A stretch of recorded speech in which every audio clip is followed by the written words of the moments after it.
You're listening to Ancient Faith Radio, your Orthodox Internet radio connection.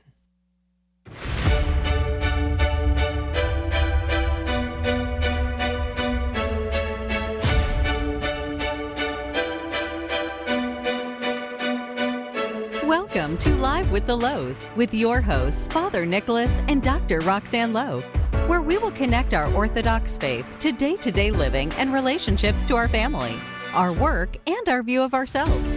Father Nicholas is the priest at St. John the Divine Greek Orthodox Church in Jacksonville, and Dr. Roxanne is a licensed clinical psychologist who uses her extensive training in private practice. Questions are welcome by calling 855-237-2346. That's 855-237-2346. Here now is Father Nicholas and Dr. Roxanne. Good evening, everyone, and welcome to Live with the Louhs. I'm so happy that you're joining us. My name is Father Nicholas Louh. I'm the parish priest at St. John the Divine Greek Orthodox Church right here in Jacksonville, Florida. And just so blessed that you're taking the time to join us on this February 14th, this Valentine's Day. And just want to extend to all of you, and especially to my lovely wife, a happy Valentine's Day. It's just a beautiful day where we really set aside some time to really express to everyone that means so much to us how much we love them. And as you all know, you don't need me to tell you this. That's something that we should be doing every day. So again, thanks so much for joining us tonight. And if you're new to Live with the Louhs, one thing that you should know is that it is a show that is all about merging both faith and psychology to give you some practical tools you can apply in your walk of faith. And so we love having you with us, and we encourage you, if you've been part of the Live with the Louhs family, do us a favor, share this show and all of our ministries with your friends and family. We broadcast this show every Tuesday at 8 p.m. Eastern Time right here on Ancient Faith Radio. Before we get to your questions tonight, I do want to encourage all of you, as I do every single Tuesday, to stay connected to us by joining us on our social media platforms. It's so important that you know that Roxanne and I are always on social media. We're always kind of giving you a word of encouragement. We're just using whatever platform that's out there that we can have access to lift your spirits, to guide you in your own walk of faith. And so if you are on Facebook, Twitter, Instagram, or even have a YouTube account, we encourage you, check us out. We are all under the headings of the Louhs. So all of our platforms are all under our last name, the Louhs, and that last name is spelled Louhs. And if you're looking for some sermons that Roxanne and I collaborate with every single Sunday on, you can find a whole inventory of all of our sermons right there on our YouTube channel. Again, that's the Louhs. And if you're looking for some daily inspirational messages, several years ago, we began sending out these messages that will just encourage people throughout the day. If you're wanting to receive some daily encouragement from us, go to our website at thelouhs.com and click on the subscribe button. It's the icon that's in the far right corner. All you have to do is simply put in your email address, and every morning at 7 a.m. Eastern Time, you'll receive one of our daily messages. And again, all you have to do is go to our website at thelouhs.com, click on that subscribe button, and just simply put in your email address and have access to all of our daily inspirational messages. And, as we're in this new year, friends, everyone is always looking for some level of renewal in their lives. And so several years ago, we also published a book called Renewing You, a Priest, a Psychologist, and a Plan. It basically covers 8 of the biggest topics that we see both as a priest and a psychologist, and tries to tackle them from those two perspectives. It has also a workbook that's included at the very back of every single chapter. So it's definitely a great book to look into if you're interested. And so you can find it right here on Ancient Faith. Just go to store.ancientfaith.com. Again, that's store.ancientfaith.com. And the book is called Renewing You. So before I share with you and answer many of the questions that we received over the last several days, as many of you know and have seen already on the news, the tragedy of the earthquakes in Syria and earthquake have gripped all of our hearts. You can't help but be moved by seeing the scenes of just total devastation. And yesterday we heard of a young baby girl that was rescued after days and days of being under the rubble. Many of us see this and our hearts are breaking. And yes, we are praying, and that's what we need to be doing first and foremost. But we should also put some faith and some action engaged in that as well. And I want to encourage all of you that you can make a difference right now. You can go to IOCC.org. That's the International Orthodox Christian Charities, IOCC.org. and just make whatever financial gift that you can. They are on the ground in Syria and in Turkey trying to make a difference for these tens of thousands of people, hundreds of thousands of people really that have been impacted by this earthquake. We don't even know even the sheer amount of loss of life. I think close to 40,000 now, but that number goes up every single day. But I do encourage you, make a difference. And you can do that by going to iocc.org. So several times throughout the year, Roxanne and I like to pause a little bit from our weekly themes and different topics that we cover every single Tuesday to giving you an opportunity for you to ask questions. And we've given you a platform to do that through our social media as well as through our email. And so we encourage you, if during the show you'd like to ask us a question, you can do so. You can call us at 1-855-237-2346. That's 1-855-237-2346. You can also email me during the live broadcast of our show at ask@ancientfaith.com. That's ask@ancientfaith.com. So let's get started with the questions that we've received so far. Here's the first one. The emailer writes, I've been having a hard time waiting for God to answer and to know what God's plan is for me. I just went through a breakup and I've been working on myself mentally, spiritually, and physically. And I feel good about myself. My ex-boyfriend, though, the one I truly love, he's working on himself right now as well. And I know people grow and work on themselves at their own pace. But I need to know, Father Nick, is it okay to make our own decisions as long as it's a good thing for us? So let me restate that. It's basically asking, is it okay to make our own decisions just because it's good for us? So let me, first of all, thank the emailer for the question. And let me just kind of respond on a number of levels. First of all, is that in everything that we do, we must put it through a filter. In other words, we have to filter our thoughts based upon, and our actions based upon, am I trusting God? In other words, am I letting God lead my life? Because God doesn't like co-managers. He wants to be the manager of our life. He doesn't need us to help him manage. He needs us to simply allow ourselves to become servants to his will. In many ways, I kind of think of it like the two gardens. You have the Garden of Eden that we read about in the book of Genesis, and then the Garden of Gethsemane. In the Garden of Eden, Adam and Eve have a philosophy of it's all about my way, what I want. But in the Garden of Gethsemane, Christ is more of saying, it's all about your will, God. He surrenders his will. These two different contrasts reveal to us how many of us act in our life. That sometimes we're in the Garden of Eden where it's all about what I want and what I want God to do for me. Or is the Garden of Eden where we need to be, or the Garden of Gethsemane where it's all about, God, I want you to lead my life. So I would encourage you, friend, to make sure that you're trusting God. Allow him to lead your life. And then when I say that, I also want you to get close to God. So it's not just simply trusting him in some faith way that's very distant, but truly spending time reading about him, praying with him, communicating with him, not just at certain moments, but all throughout the day. And also increase your village. So often, what I mean by that is our village is so small. We tend to kind of depend on the same people to give us the same advice. And sometimes that advice is good, but more often than not, it's not. And so I would encourage you to make sure that you have people in your life that also don't just tell you what you want to hear, but tell you what you need to hear. One of the most important things that we do is to make sure that we have the right village, the right people in our life. Had not those friends carried the paralytic that we hear about in the Bible, in the New Testament, he wouldn't have been healed. Well, we need to have people that are willing to carry us. And so I would encourage you, when I talk about trusting God, it's not only just about some abstract thing, it's about saying, God, I'm putting all my trust in you, and I'm going to do that by reading more about you, by praying to you more, by making you my number one priority, by spending time with you, and also increasing my village. And the second part of what I would encourage you also to do is to recognize that you are constantly growing. So yes, the choices that you're doing right now and the decisions that you are on trying to work on yourself are outstanding. We call this in the Orthodox Church that everyone should be in a constant linear way of growing in spirituality. And we call this theosis.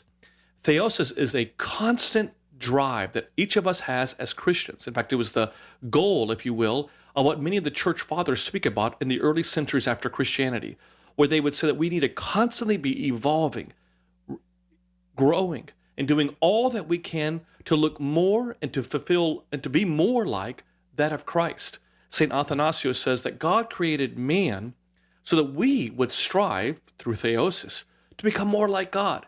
So I would challenge you to also trust God, put more of your faith in him, but also continue this work of theosis, this constant growing of who you are and studying who you are. And sometimes that may not happen at the same time that that other person is in your life. Maybe you may need a total separation for that true growth to take place.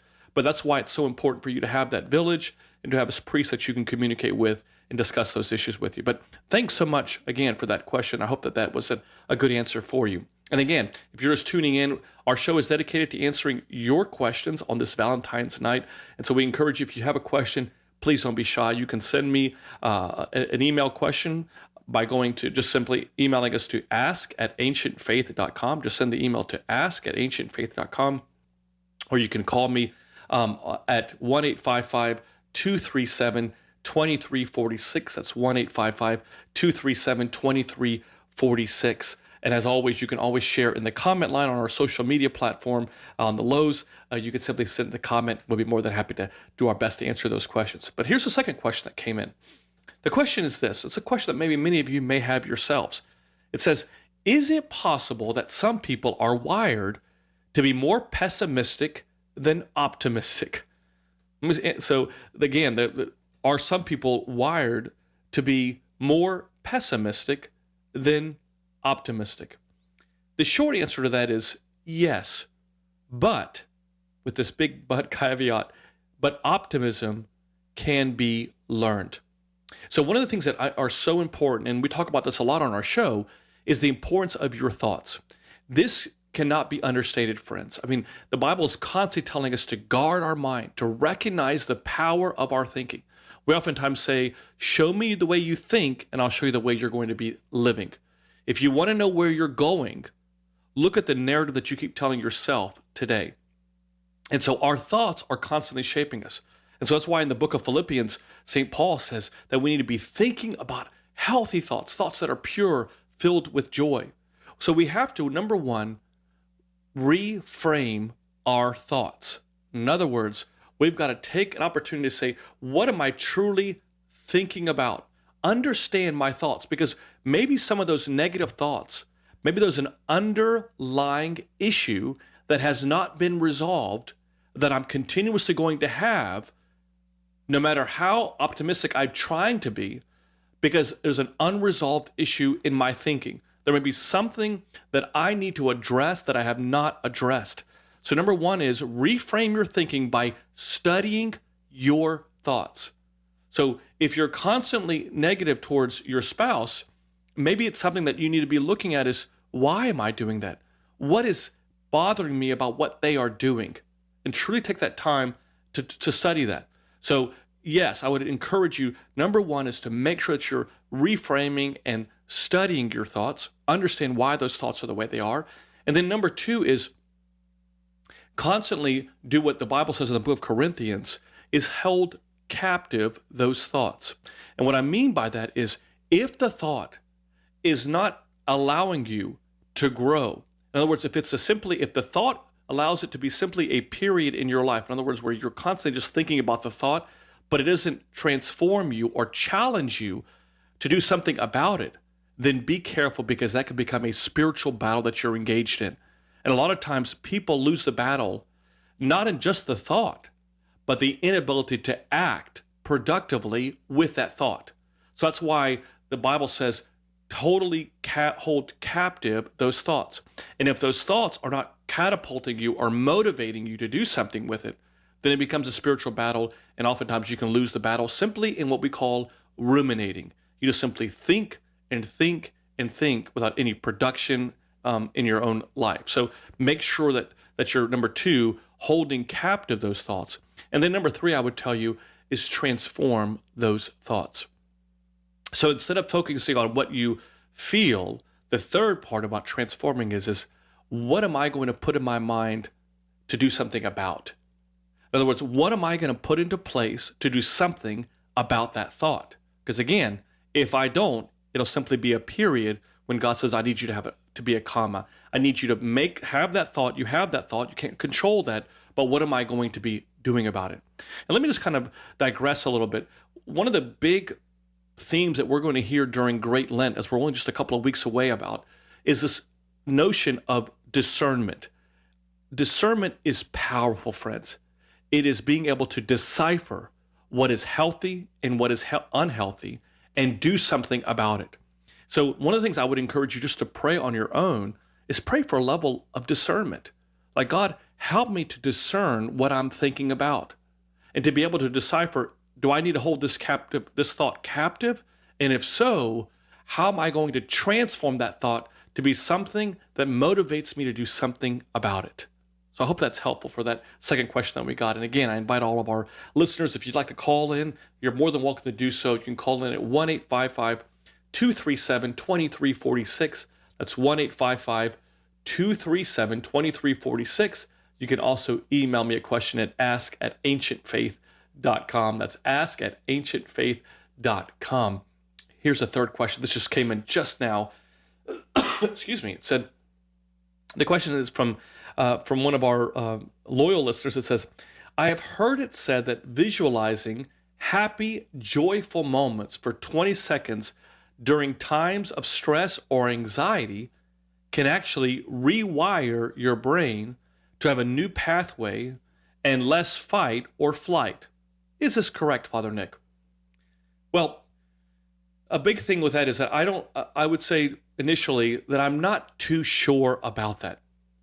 But I do think that knowing that having that joyful thought or visualizing a joyful thought may give you an initial level of peace, but if there's something that you're avoiding, it won't go away until you address that. So I would be very clear that visualizing doesn't always solve all of our issues, and it doesn't always work for all people. But one of the things that I would be telling you is be watchful of what you basically are allowing yourself, why you are in need of a visualization. In other words, why are you needing to be so focused on that? Because oftentimes there may be an issue that we're avoiding. But at the end of the day, one of the things that is so important in anything that we do, whether it be through visualization, is that there has to be a level of remembering that God is still on the throne. You see, when we allow ourselves to allow worry and anxiety to overtake us, and the word worry means to tear apart. So for many of us, we feel torn apart.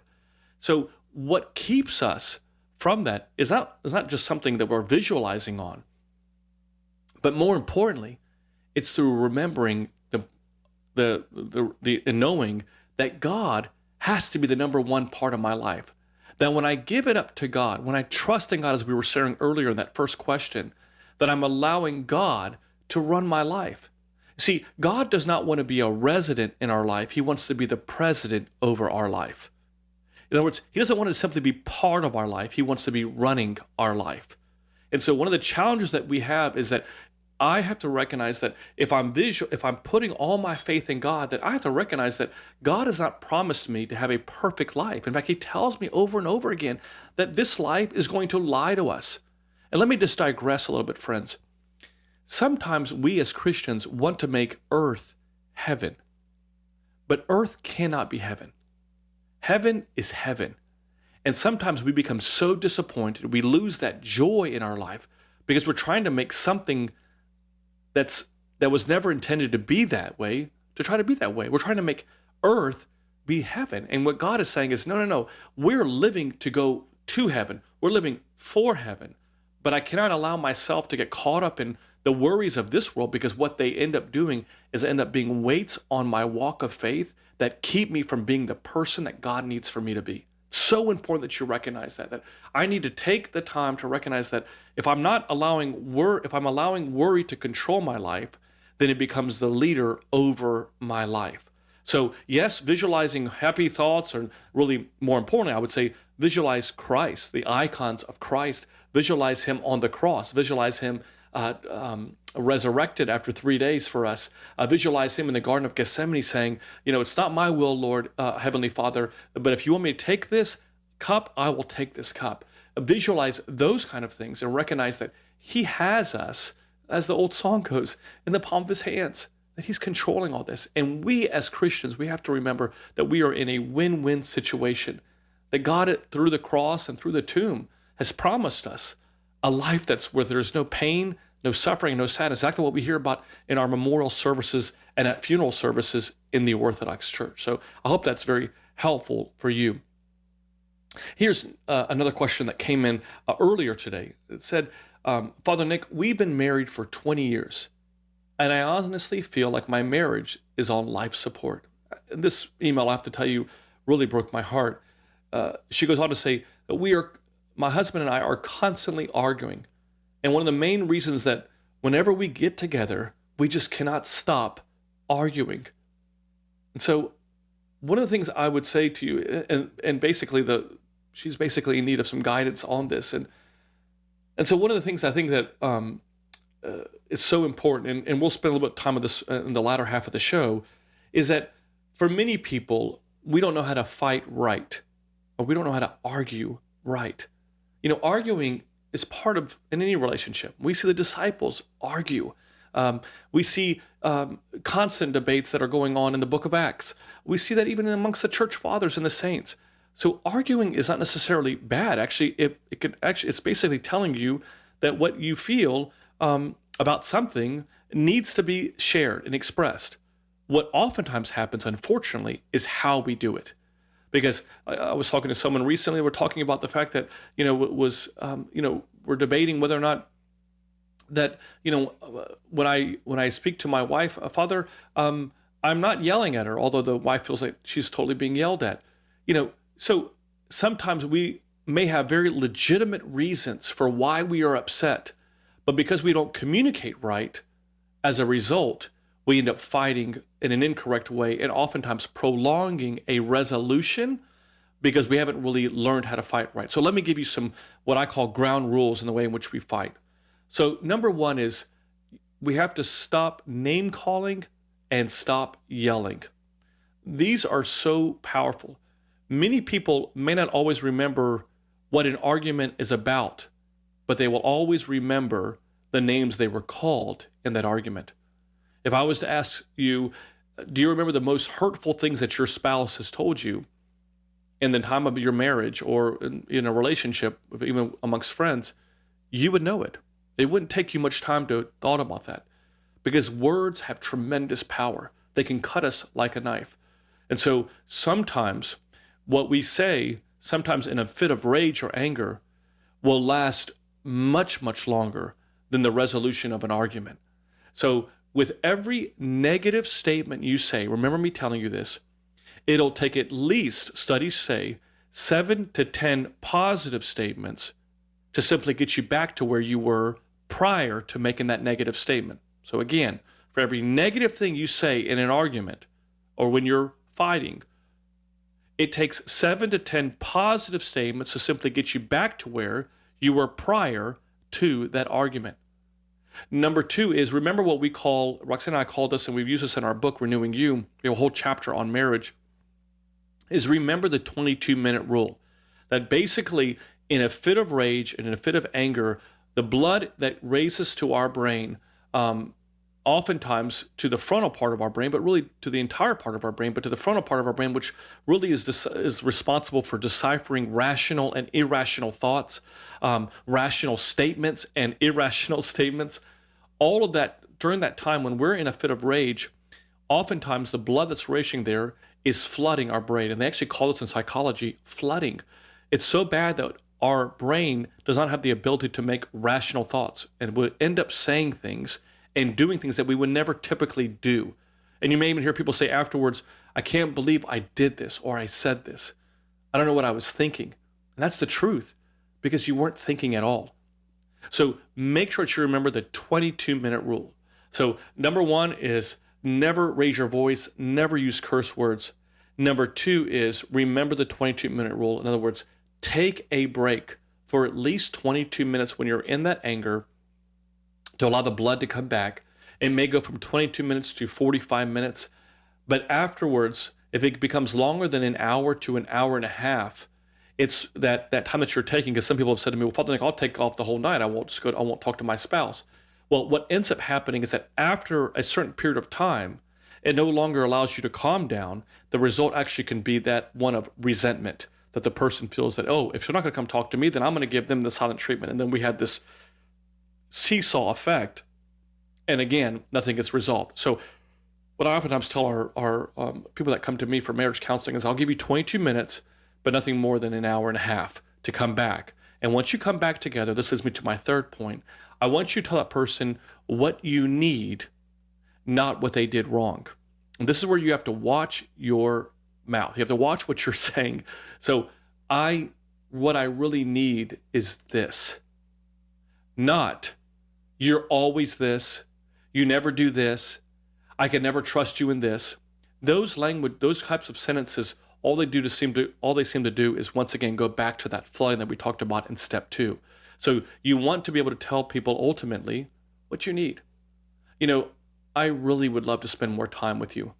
When you're on your phone working, and I get it that you're working, but today I really need to spend some time with you. Or, those words that you share with me, they really hurt me. I really would love it if we spoke in a way that was more positive, more Christ-like towards one another. Again, we're not focusing on what they've done wrong as much as we're focusing on what you need. So it's so important. And then finally, number 4, and we'll spend a little bit more time on this in the future, is spending time praying to God as a family.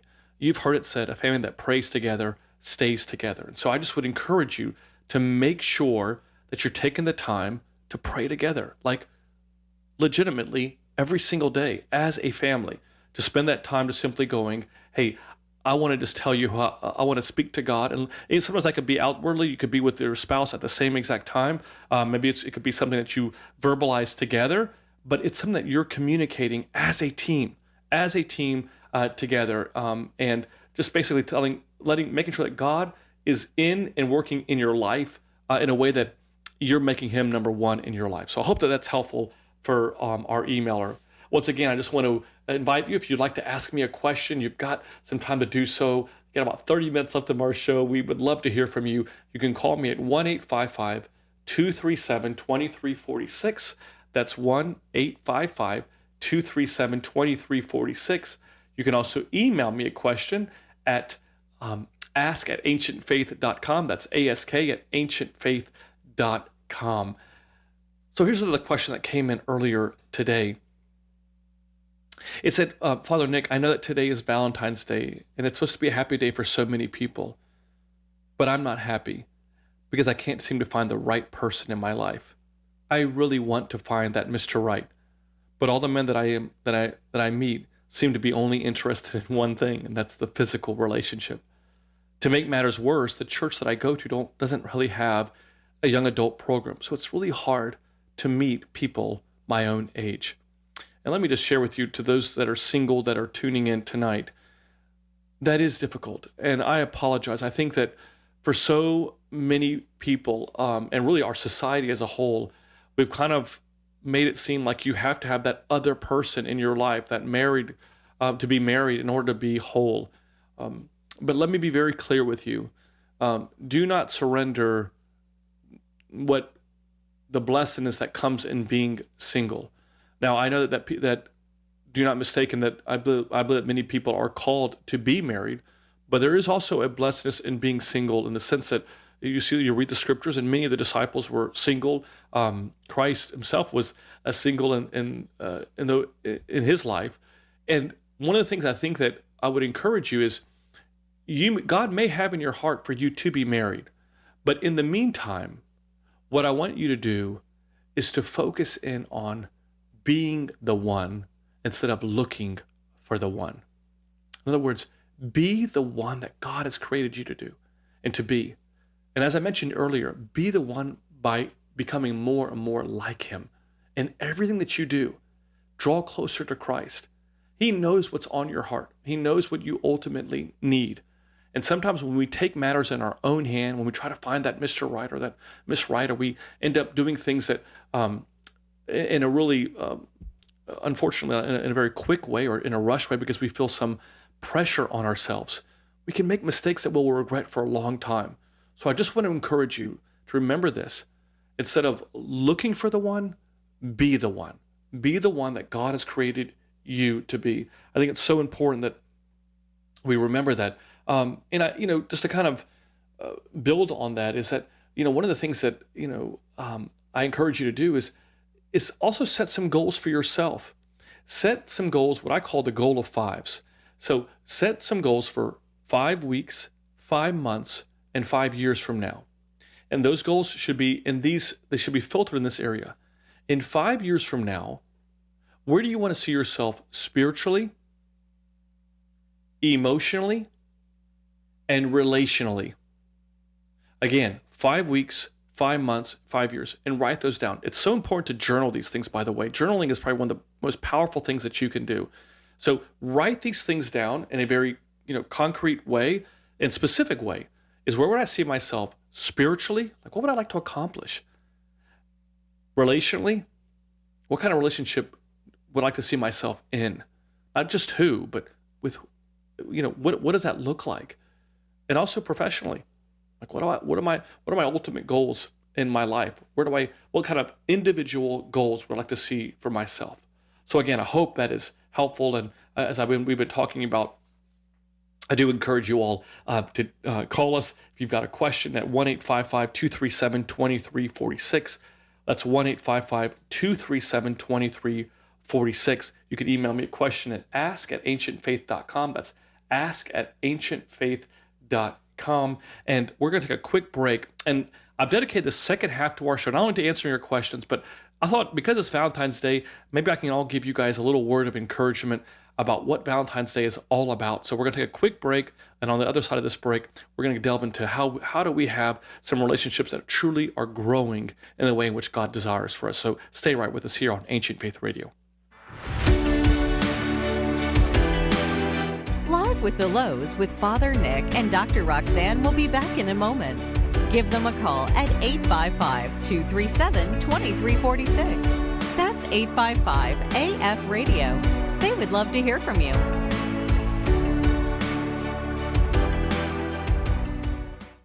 Are you struggling in your walk with Christ? Do you want to rediscover your reason for living, the person you were created to be? Renewing You, a priest, a psychologist, and a plan gives you the keys to unlock areas of your life that hold you back from fully experiencing the renewal and transformation God has in mind for you. Co-authored by a priest and a psychologist, Father Nicholas and Dr. Roxanne Louh, Renewing You combines principles of spiritual growth with psychological tools to help you become your best self, fully connected with God's purpose for you. To purchase this book, please go to store.ancientfaith.com. That's store.ancientfaith.com. We're back with Live with the Louhs and Father Nick and Dr. Roxanne. Do you have a question for the Louhs? Call in now at 855-237-2346. That's 855-AF-RADIO. Here once again is Father Nick and Dr. Roxanne. Well, welcome back, everyone, and to Live with the Louhs. We're so happy that you're joining us on this Valentine's Day of 2023. Can't believe we're already at Valentine's Day. This show is all dedicated to answering your questions. So if you have a question for me, we'd love to hear from you. You can call me at 1-855-237-2346. That's 1-855-237-2346. Or email us a question and ask@ancientfaith.com. That's ask@ancientfaith.com. So I thought that what I would do tonight in the remaining part of our show is to really give you an opportunity to kind of just talk about relationships and really kind of give you some practical tools that you can apply. Because I would argue that our marriages and our relationships are under attack. Christ defines the enemy, the devil. He says that he is someone who is the voice of the accuser, that he yearns to divide and conquer. And what he loves to do is to divide and conquer relationships. That's one of the things that we hear about in the book of Revelation, which is, quite an interesting book on a number of levels, and very at times, if not read within the context of the church, can be taken out of context. But it is interesting that almost, a third of the angels, or many of the angels, were so influenced by the enemy, by the devil, that they would end up leaving heaven to go to and to follow the enemy. Why? Because he wanted to divide them from God, and did that. And what we're seeing in statistics today, friends, is that 50% of marriages are ending up in divorce, and many of us know that. But are you also aware that quite a few, a large percentage of people who actually stay married, 35 to 50% in one study I read, are people that are unhappy in their marriage. So they're staying in the marriage, and if they could probably remarry someone else or not be married to that person, would have done so. At 35 to 50%, just a tremendous statistic that is right there. And so one of the things I share with people all the time is that that there are many people that are unhappy in their marriage. And if we don't know why we are on this earth, if we don't know why God created marriage, then the enemy will show us his way for marriage. And oftentimes what we're seeing now, and as a priest, and I'm sure many priests who may be listening to our show tonight would agree, is that oftentimes when people come to us for marriage counseling, oftentimes the marriage, it's too late. There's so much water under the bridge. They've already, in many ways, already made the decision that they want to get a divorce, and sometimes they're just simply asking the priest for permission, if you will, to do just that. But you also have people that simply will find things that you would never think 20 or 30 years ago, or even 50 years ago, would be reasons for divorce that become reasons for divorce now. And don't get me wrong, there are obviously areas of our life, and the Bible speaks about this, where divorce is something that may not have another choice to do but to separate that way. But I also feel that there's oftentimes people end up getting divorced because they don't have the tools to help manage to get through that. And again, if you don't know why we are on this earth, the devil will show you his way. So let me just give you some of the ways that the enemy can impact our marriages. And sometimes it is not in the most obvious ways. Okay, so remember that. It's not always in the most obvious ways that we can see the spiritual battle happening against our relationships. So here's number one. One of the things that we talk about a lot of these in retreats, we travel a lot, Roxanne and I do, and one of the retreats that we oftentimes give is on marriage. We travel all over the country to do that. And one of the things that we kind of broken down for the sake of our show, just 3 of the 4 dreams that the enemy has for your marriage. And so let me show you what his dreams look like. His dream number 1 is a no dream, that the dream that you have is simply none, that you're just kind of like in a status quo type marriage. You're kind of settling in the marriage. You're not really kind of growing. Like you get Valentine's Day, you go to the store, you get your card. Maybe some of you may not even do that. You're not really doing anything to help the marriage grow. You're kind of in your corner, she's in her corner, and there's no growth. He loves it. The enemy loves no dream or status quo marriages. And it's interesting, St. John Climacus, he says that we are called to always ascend, climb up. Let your hearts always resolve to climbing. In other words, we should always be growing.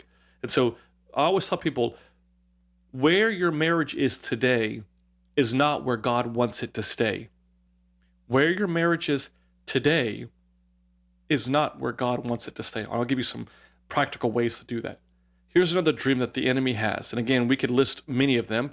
And again, in our retreats we do, but this is just a few of them for the sake of our show, is that in addition to the status quo dream, then you have what is called the wrong dream.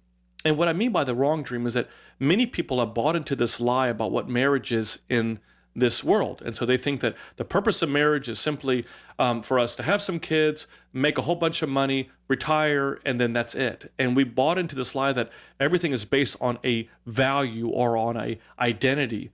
And one of the things that we're learning more and more is that no matter how much we have, it doesn't fill the space that only God can fill in our lives. And so for many of us, we may be married, we may be living in a house full of people, but we can feel lonely.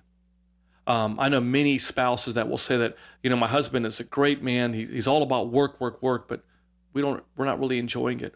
And the Bible speaks about this. He says that, we're so driven to gain the world, but what's happening is that we're losing our soul.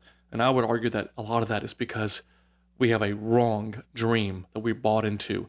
In the book of Ecclesiastes, it says that nothing is satisfying me. I've had it all. Solomon writes this. I've had it all. The house, the value, the wealth, I've had it all, but nothing is giving me what only God can give me. It's a great book to read, by the way, the book of Ecclesiastes. So it's just another dream. Another dream that I think so many couples and relationships happen is what we call the vague dream. And that is that the vague dream is that deep down inside, if I'm being totally honest with myself, I know that I need to work on something, but I don't know how. So it becomes a vague dream. Like I don't know how to get to that place. And so what ends up happening is that the enemy has no problem with you realizing that a change needs to happen. He just doesn't want you to do anything about it. And oftentimes we can go weeks and weeks, and I'd say, I've had many, many couples that say, Father, we've been living in separate rooms for years and years as a couple, that we've been going, we don't really communicate, we avoid each other. What's happening? It's that vague dream. It's bringing to fruition this vague dream that the enemy loves. And what you all need to know is that relationships take work. They take work, and they never stay where they're at. And now let me be honest with you. What I'm sharing with you is not just about our marriages. This is true in our relationship with God. It's true with our relationship with our children. It's true with our relationship with our friends. Relationships, in order for them to work, it requires us to work. In order for them to work, it requires us to work. And so for many of us, we've kind of, again, settled in that either status quo dream, wrong dream, or vague dream, because we simply have not realized that I need to be the one doing the work. We're constantly waiting for the other person to do so. And again, it doesn't work that way. So what do we do about it? Well, I think, and I've said this on many a podcasts, and we say this a lot in our retreats, and that is that in order for, if we want to fulfill God's dream for our marriage, we have to let the God who designed marriage define our marriage. So we have to let the designer be our definer. And so God designed marriage. We hear about this in the Old Testament, the very first chapter. We see it in the New Testament. We hear how the very first miracle took place at a wedding. All of these things were so important. And so it's important that we let the designer be our definer. And so in the last moments of our show, I do want to share with you one of the greatest lessons that I've learned in my own personal life is that I'll never be able to love Roxanne the way that she needs to be loved. I'll never be able to love her if I first haven't really connected to him. You will never be able to connect to them if you first haven't connected to him.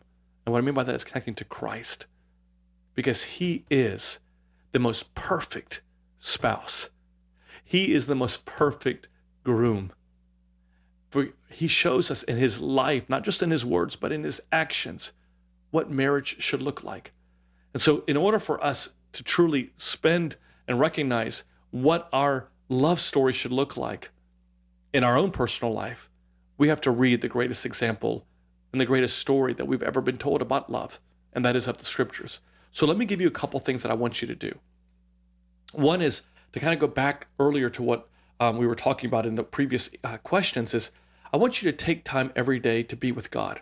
And I mean that not just in prayer, but take time to be with God. Friends, we have so many distractions in our life, so many.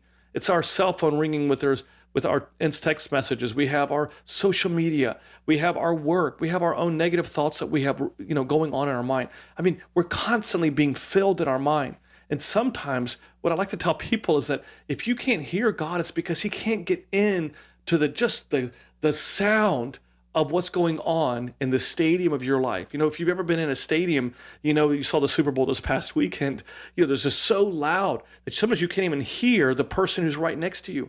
Well, sometimes God is that person right next to you trying to speak to you, but because there's so much sound going on in your life that's coming to you, you just can't hear what he's saying. So make time every day to simply just to be with him, to simply just take time to be with him. Uh, You know, I think that for me, it's as a total transparency with you is every single day I have from 2 to 4 p.m. time that I'm just spending in prayer. And again, I've mentioned this before. I don't say this to, in a pompous way or in an arrogant way. But what I have found is that if I don't make time for God, then there's no time for God. In other words, if I don't make time in my schedule for him, it just doesn't happen. And as a priest, if there's anyone that needs to be prayed up, I believe that it's got to be me. I can't be giving advice or encouragement or guiding people in their walk of faith if I'm not myself doing the same. And so I just encourage you, what is that time for you? Where is that time where you're taken aside to say, God, speak to my heart.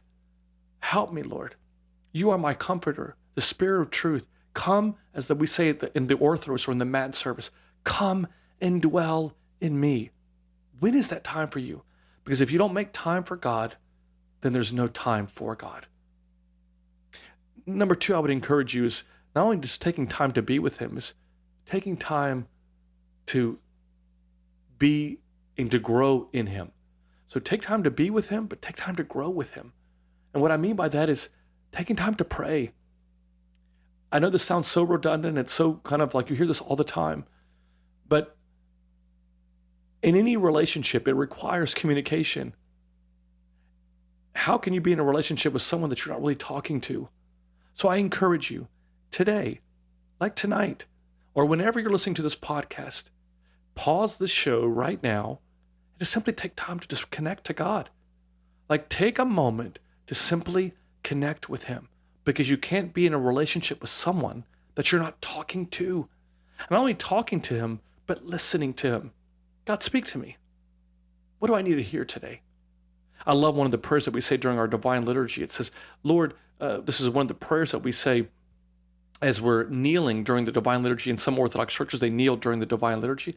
And it says, guide the course of my life. In other words, for my spiritual benefit. In other words, Lord, I need you to guide my life. I'm putting you again on the top to be the leader of my life. So number one would be spending time in prayer. The Bible says in the book of James, the prayer of a righteous person is effective. St. John Chrysostom puts it this way: everywhere, wherever you find yourself, set up an altar to God in your mind by means of prayer. So we're just going to sit and spend time praying. And then I would encourage you in that same thing, when you take time to just grow in him, it's not only I'm praying, but I'm reading about him. And I like to tell people that, God is one of the ways that he communicates with us is through the Bible.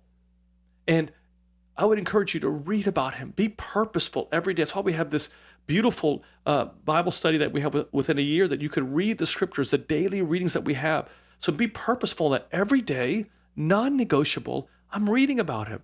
How can I know how to navigate the struggles that I'm going to face in this world, in my relationships, if I'm not taking time to read about the God who loved me so much that he died for me? So make sure that you're taking time every day, again, non-negotiable, to simply find ways to read about him. And I would include in that reading about the church fathers, reading about people, men, women, children in some cases, who took the words of the scripture, took the church and made it alive in their families and in their lives. People that went and did extraordinary things in their lives. And so having them as our motivator in our life. The Bible says that in the book of Hebrews, since we are surrounded by a cloud of witnesses. In other words, there's so many people these are these witnesses, these saints of our lives. Let us be surrounded by, let us emulate them in everything they do, because in many ways they are windows to who you and I are called to be. And finally, I would encourage you to do that as I'm telling you to kind of take time to grow with him, is to be active in your church. Like the Lord loves when his house is full. And so often, sometimes when we're going through difficult times in our marriage, sometimes we take Sundays off. We take liturgies off because we're not in the mood. But what we don't realize is that sometimes the enemy will use negative feelings, not only to keep us negative towards that spouse, but negative and separating us from our relationship with God. So be careful, friends. That's why you need to have this healing community that St. Basil calls the church, the hospital. to be in your life, to guide you and your family in that relationship, not only with him vertically, but with your spouse horizontally. So I would encourage you to not only attend church, but to be engaged in the service, to pray the service, to get engaged, not just attending, but engaged in the ministries of that church, and especially in communicating with the parish priest. He should know where you are as a couple, how your marriage is doing, how your relationships are doing. So I just encourage you to do that. And here's the third thing. So number one is that I take time to be with God. I take time to grow in God. And then number three is I take time to bring God in every part of my life. And so what I mean by that is that sometimes we can act one way when we're at home than a different way that we act when we're in our at church. We can act one way when we're talking to our friends, and another way that we may treat our spouse. And so what I want you to remember is that it's so important that we are not a multiple personality Christian. And in other words, where I'm multiple personalities, I'm acting one way here and another way there. I love it when I'm at definitely at eulogies, delivering eulogies, or when I'm giving at a funeral service, and one of the family members will speak and they'll say, you know what, they were the same no matter where you were. They were the same person. And wouldn't that be great for us as Christians that people would say that about us, that we were the same way, that we were the same godly way, whether we were in church or whether we were at home. I had a young boy tell me one time, he said, Father Nick, I can't get involved in the church because I find that everyone in the church is very hypocritical. And I said, well, what do you mean? He says, well, because my dad was very active in the church, was involved in a lot of the different ministries and on the leadership. And the way he would act at church was so different at home. And oftentimes at home, he would scream and yell and curse. So here, look at the impact that had on that child. Here he's not even involved and engaged in the church. So be careful that you're not called a multiple personality Christian. I don't want God to look at us sometimes, friends, and go, who are you? Like, I don't recognize you because you're acting one way here, another way there. So in order to do that is make God part of every part of your life. So that when you're in that conversation, to go back to that earlier conversation about argument, that when I'm arguing with my spouse, yes, I'm going to have an argument, but I'm going to make God part of it. That I'm going to remember that 22-minute rule. That I'm going to remember that my words can cut my spouse like a knife. That I'm going to use that. I recognize that for every negative word I say, it's going to take 7 to 10 positive words that are going to be there to encourage that person. That I'm going to recognize that how I act will either lead them, draw them closer to Christ, or push them away from them. So I'm going to be purposeful about that. It's so important that we do that. So here's an assignment that I have for all of you on Valentine's Day. And one of the things that we do at the end of our chapters in our book is we have these to-do lists that we encourage everyone to do. And again, that book is called Renewing You. You can find it at Ancient Faith. Just go to store.ancientfaith.com. But here's the assignment. And I want you to write these things down. All right, here we go. Number one is write down one thing that God would say that you have put on the throne of your life that you need to take off the throne of your life. What I mean by that is, what have you made a God in your life that should not be a God in your life? In other words, what have you made to be a master in your life that God would say, there's only one master and that's me? And could that be, for some of you, it may be money. It could be popularity. It could be value. But whatever you're putting in there, you need to be able to identify it.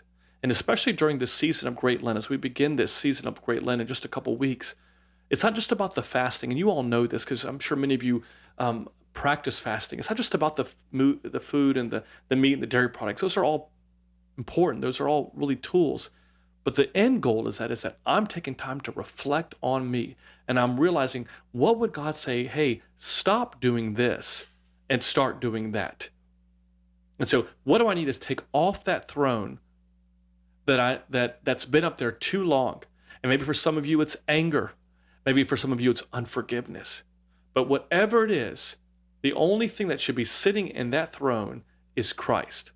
So in order for Christ to better your marriage, he has to be in a position to guide your marriage. And that only happens when he's sitting on the throne of our life. So what would God say? Hey, take that off of there. You've been spending too much time on that thought, on that issue, on that negative attitude, and put me back there. And then I would encourage you with this is, what is the one thing that when I look at my marriage, what is the one thing that I can be doing today to better my marriage? What is the one thing that I can be doing today to better my marriage? And all of us, including myself, have at least one thing. Well, many of us probably have many things. And don't allow that to be conditional as to whether or not your spouse, does that. Again, what is the one thing out of humility that I need to do to help grow my marriage? It's so important that we have that conversation. And so in the last couple minutes of our show, I do want to just kind of give you an opportunity to remember that, in during this time of Lent, that so often it's easy to kind of get, just to get caught up in the nuance of fasting and just the fasting, as I mentioned earlier, with the meat and the dairy products. But I really want to encourage you to do this, and this kind of goes to the larger topic of just who we are as Christians and who we are called to be. Is that in your own walk of faith, what is an area that you are going to feast on during Lent? I get the whole fasting part, but what am I going to add? What is the one thing that I need to be adding into my life to help me to grow in my walk of faith? What is the one thing that I need to be putting on? And for many of us, that's more than just one thing, but what is the one thing that I need to be doing to really better myself in my own walk of faith? And one of the things that I would encourage you is that this is an opportune time to allow this period of great Lent, this opportunity to kind of reflect on my own life and to do something about it, is that I would make sure that I'm going all in with Christ. That this Lent, let's make a declaration today, that I'm going to declare that this Lent, I'm not only going to just declare it, but I'm going to do something about it, is going to be the greatest Lent for me spiritually that I've ever had. And that I'm going to do all that I can to do just that. I'm going to spend more time, non-negotiable, reading about Christ, reading the church fathers. I'm going to be more engaged and not just having moments of prayer throughout the day, but having a constant conversation with God all throughout the day. That I'm going to be as active as I can in attending the services that I'm seeing in my church. I'm just going to be totally convinced and totally engaged in the services that are going on, not just attending, but praying those services. And then finally, as we mentioned at the very top of the show, is that I want to do all this, not so I can hoard all of these things, that I can take all these things just for my individual growth, but to recognize that God is doing all this and wanting to do all this shaping in my life. Remember these two words, so that I can make a difference in this world.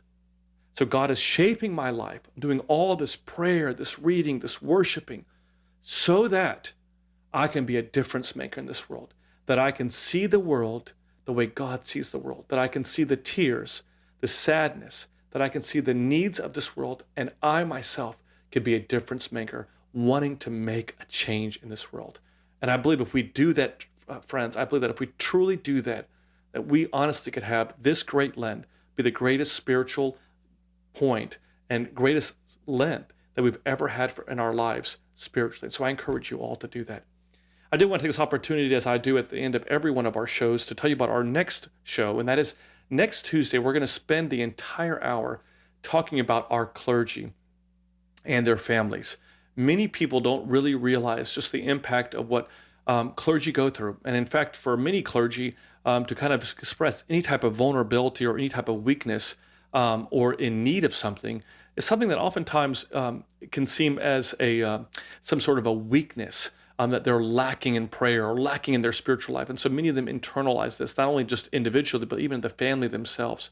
So we're going to be spending with a priest and a priest's wife, about their story, not only their story, but their research on how to better marriages and how all of us can better know what clergy and their families are going through, how the pandemic impacted them, the levels of expectations that are placed upon them, and how we can better, as a people of faith, can better help our leaders grow in their faith, help us be a source of comfort to them, but also just a place where we can be praying for them. So I hope that you don't miss that. I would encourage you to share that show with all your friends. The title of that show is Caring for Our Clergy and Their Families. So it'll be next next Tuesday, February 21st. And looking forward to all of you being there. And as I always do every Tuesdays, I want to thank Matushka Trudy.